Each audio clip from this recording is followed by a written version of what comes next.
دوسرا طریقہ کیا ہے وہ ہم بات کرتے ہیں غزوہ حنین کی. غزوہ حنین میں پہلا موقع تھا کہ جب مسلمانوں کی تعداد کفار سے زیادہ تھی. غزوہ بدر میں مسلمان کم تھے، کفار زیادہ تھے. غزوہ احد میں بھی مسلمان کم تھے، کفار زیادہ تھے. غزوہ حنین پہلا موقع تھا جب مسلمانوں کی تعداد تقریباً 12,000 تھی. تو بہرحال وہ بہت بڑا واقعہ ہے، وہاں پہ ہر چیز تو کور نہیں کی جا سکتی. لیکن کیا ہوا کہ مسلمان جب آگے بڑھنا شروع ہوئے تو کفار نے جو ہے ان کے اوپر تیر برسانا شروع کر دیے. اور جب تیر ان کے اوپر برسانا شروع کیے تو مسلمان کیا ہوا کہ مسلمان بکھر گئے، ڈگمگا گئے ان کے قدم. وہاں پر اب کیا ہوتا ہے کہ آپ ذرا اس سچویشن کو امیجن کریں کہ جب ایک دم سے آپ کے اوپر اٹیک ہوا ہے اور آپ کے جو فورسز ہیں وہ سب بکھر گئی ہیں اور کوئی ادھر جا رہا ہے کہ ادھر جا رہا ہے، ایک پینک سچویشن ہوگی، کیاس ہو گیا.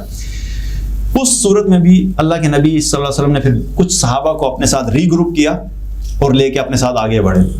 اب ایسی سچویشن میں پھر اللہ سبحانہ تعالیٰ نے کیا فرمایا کہ اس وقت مسلمانوں کی مدد کیسے کی.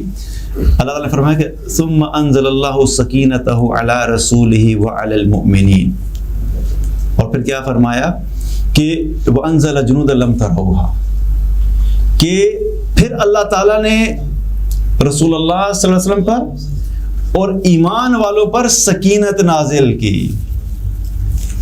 اب آپ ذرا کانسیپٹ سمجھیے کہ اللہ کیونکہ الحکیم ہے، اللہ کو پتہ ہے کہ کس سچویشن میں کس چیز کی ریکوائرمنٹ ہے.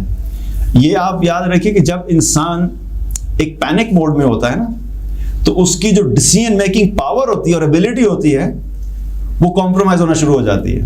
اس کو سیدھی سیدھی چیزیں بھی سمجھ نہیں آ رہی ہوتی. جو عام روٹین میں وہ بالکل آسانی سے فیصلے کر لیتا ہے، لیکن جب پینک ہوتا ہے، کیوس ہوتا ہے اور ہر طرف جو ہے نا بھگدڑ مچی ہوتی ہے تو انسان کو سمجھ نہیں آ رہی ہوتی کہ کیا کرنا ہے.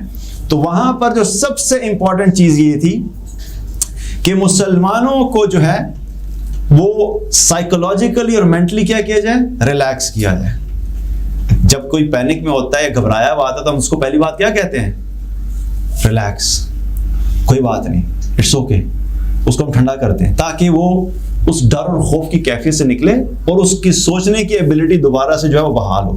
تو اللہ تعالیٰ کیا فرما رہے ہیں کہ اللہ نے وہاں پر سکینت نازل کی جس کی وجہ سے دوبارہ مسلمان جو ہے ری گروپ ہوئے. اور پھر کیا فرمایا کہ ہم نے ایسے لشکروں سے آپ کی مدد کی جن کو آپ دیکھ نہیں سکتے تھے. وہاں پر بھی اللہ کی مدد آئی، لیکن ایسے لشکر جن کو آپ دیکھ نہیں سکتے تھے. تو اللہ کی مدد کی دوسری شکل کیا ہوگی کہ اللہ سکینت کے ذریعے سے مدد کرتا ہے.